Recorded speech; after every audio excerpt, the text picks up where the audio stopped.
As creators, we get to expose to all sorts of gimmicky products, software, accessories, and things that supposedly make your footage like way better, infinitely better, for very minimal effort. So I often find myself kind of looking at these products, brushing them off, and not really putting too much time and energy. But every now and then you see something that stands out from the rest, and you're just like, damn, maybe this is actually something that I need to check out. That's exactly what happened to me, and I was like, oh, I need to give this a little try. I need to experiment with this and see what it's all about, because this actually looks kind of crazy. If you guys are wondering what I'm talking about, take a look at this completely unusable shot that I filmed of my brother skateboarding handheld. It's so shaky that you can't use it. Check it out.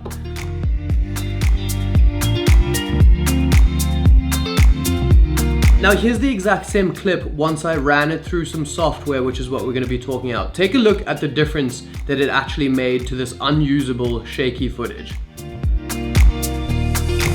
That is pretty impressive. That's crazy. When I originally saw the first shot, I was like, there's no way this can save this. I gave it an extra difficult challenge of being sprinting while hand holding the shot, and I was honestly kind of like blown away by what this actually was able to do to the footage and how I was able to save it. Today's video is sponsored by Storyblocks. Storyblocks is an online stock media licensing platform that all creators should be using and benefiting from. More on them later. Let's take a look at how I actually managed to get that footage from this to this. So what we're going to be actually talking about and how I was capable of doing this is something called Catalyst Browse. This is free software developed by Sony, and the way that it pretty much works, the way I understand it at least, is it takes the gyro data from your Sony E-mount lenses, not actually from the camera, I think, and you can correct me if I'm wrong, but this is how I kind of understand it. And it applies it onto your footage and stabilizes it by cropping in. Now, this, in my opinion, is way better than the image stabilization that is going to be used inside of your camera, and it is far superior above any editing software stabilization like Warp Stabilizer in Premiere. As I'm sure all of you guys know, it's pretty much unusable unless you want your footage to look like jelly. So let's take a look at how this actually works, what Catalyst Browse is all about, and how you guys can use it. So basically, when you guys have some footage that is crazy shaky, you can just head on over to the Catalyst Browse website on Sony. This is not sponsored, by the way. It's sponsored by Storyblocks, but it has nothing to do with Sony. You can download the free version and you can drop your clips into it. Once you've dropped your clips in, keep in mind this doesn't work with all Sony cameras, but for all of the new ones like the Sony a7S III, the one that I'm shooting on, it does work. Some others don't. a7 IV, I don't think it works. You can check a list. But so we can head over into Catalyst Browse. We can drop our footage on, and when you see this little icon in the top right corner, that means that the gyro data is available for you to stabilize that clip. You can right click on your clip and stabilize it. You can adjust the crop and basically how much you are stabilizing it, the more it is going to have to crop in. So you are losing some resolution. You need to find a kind of sweet spot. I find it kind of works really nicely around 40 or 50, depending on how shaky your clip is. Then you can pretty much hit export on this little button up here, select where you want to save your files, and boom, magic. That's what it's magic. So let's talk about a couple of things, because this is magic, but is this actually going to be replacing a gimbal? Are gimbals now all of a sudden like redundant? I think there's definitely gonna be a place for gimbals still. This isn't gonna just be the be all end all of getting super stable footage, but I think there's not always the option of using a gimbal. Maybe you don't have one, maybe you just don't want to lug it around up a huge mountain for a hike or something. You could often get away with just using Catalyst Browse and keeping your handheld shots as smooth as possible. For a lot of people, they don't even have gimbals, so having access to this is going to really help you guys out, especially if you've mastered some handheld techniques. This is just going to be that like final step into making that handheld footage just like super nice and stable. It will look way more professional because it won't have any of that jitter or anything in it. So there are a couple downfalls to Catalyst Browse, and I want to tell you guys about those now.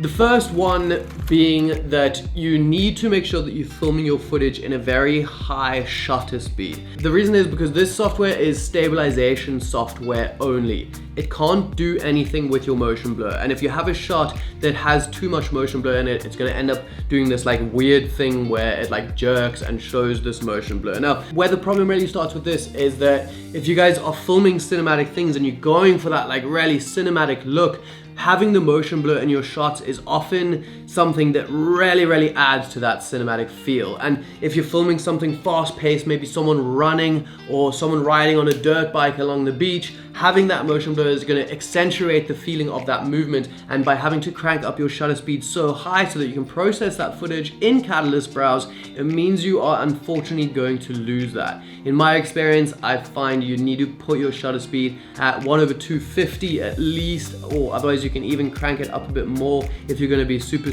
shaky. That's a huge drawback for me.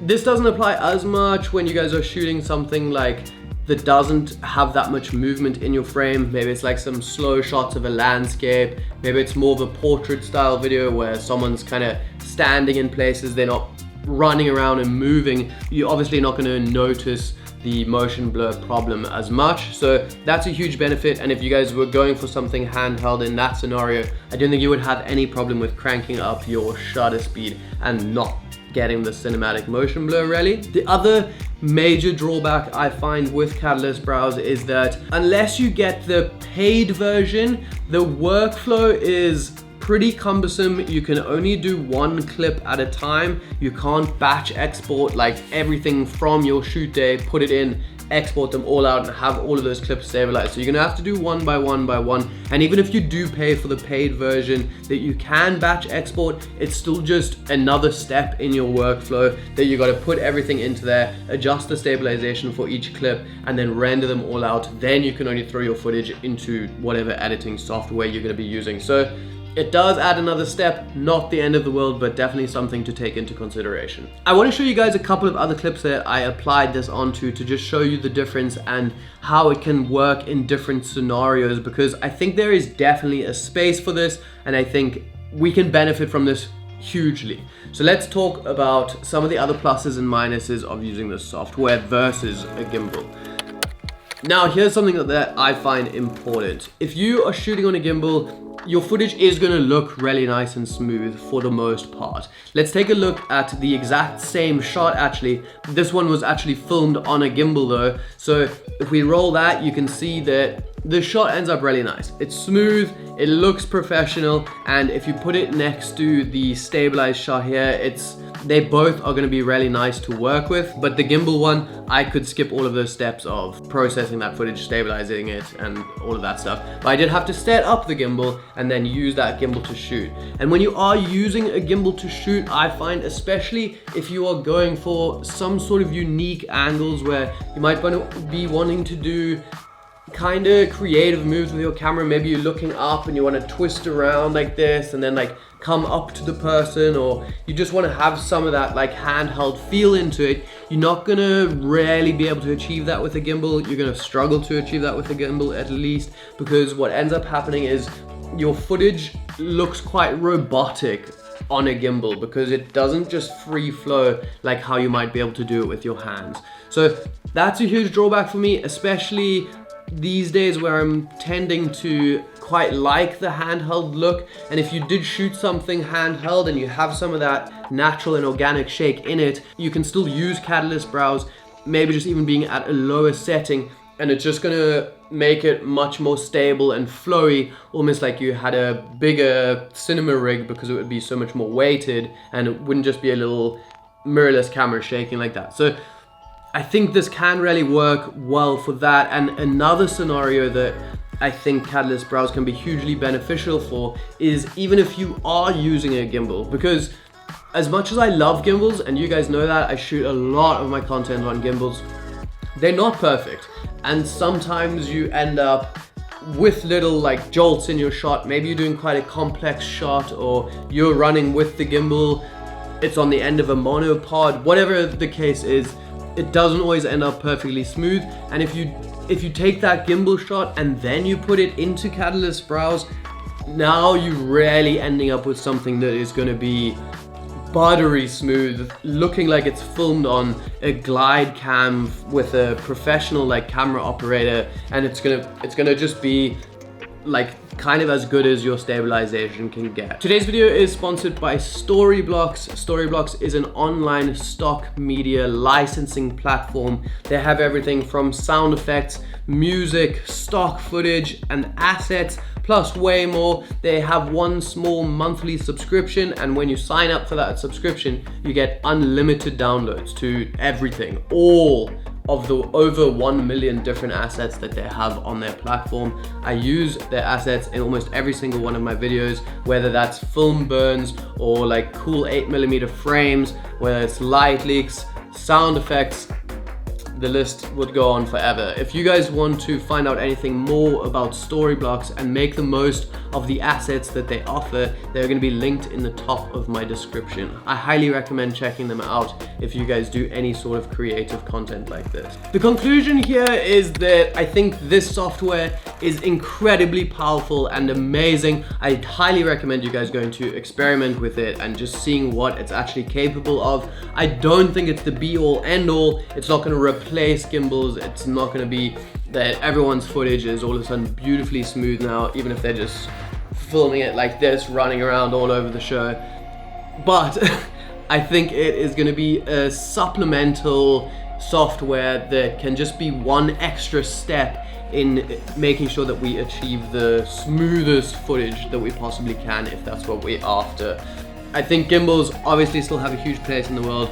Nothing is going to really just wipe them out, no matter how crazy this gets, or maybe one day, but for now, gimbals are very much still useful tools. I hope this was kind of cool. I'll link to Catalyst Browse in the description of this video. You guys can go download it. It's free, and you can drop some of your footage in if you have one of the cameras that work with it. Just mess around with it, play with it. You might be kind of blown away by it, like how I was, and yeah, it's actually really interesting to see. Awesome that Sony is putting out something so powerful like that for free.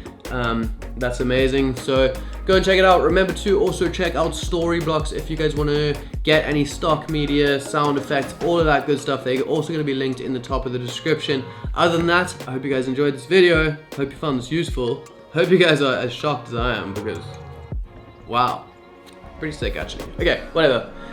That's the end of the video. Bye.